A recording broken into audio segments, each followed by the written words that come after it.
It seems to be a problem in Savannah every time it rains. Some standing water in certain areas on the roads for way too long. So we wanted to know what's the long-term plan to deal with drainage problems around town.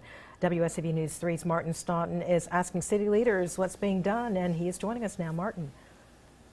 Good evening to you and to everyone watching. 4th District Alderman Julian Miller is very familiar with the problem involving stormwater drainage in the city, as a huge component of the plan to reduce it will run through his district. And he says the people who think that that project was stalled are right. They were on a back burner. They're right.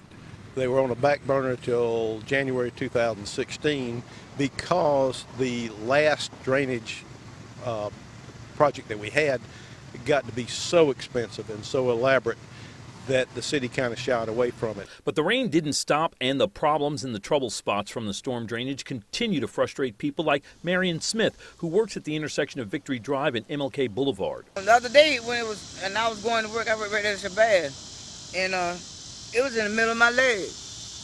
It gets deep. I mean, the cars have been flooded.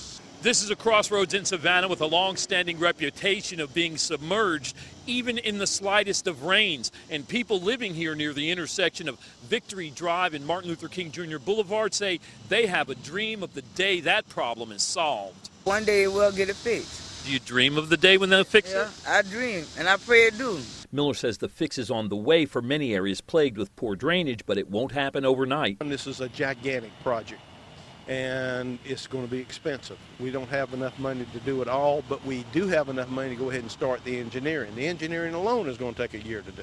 Miller adds it will probably take a SPLOST measure to fund the fix for stormwater drainage, but it's no guarantee to prevent all standing water. We can have torrential rains. 2 Fridays ago, we had a 7-inch rain in an hour.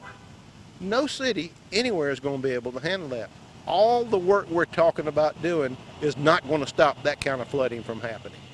Miller says that when the next phase of that stormwater drainage project begins, it's going to start at Abercorn from 63rd to Columbus and maybe a little farther, and then from 62nd Street to Habersham and maybe a little farther north there. But the water will drain to the canal, but that work is years away. Reporting live in Savannah, I'm Martin Staunton, WSAV News 3.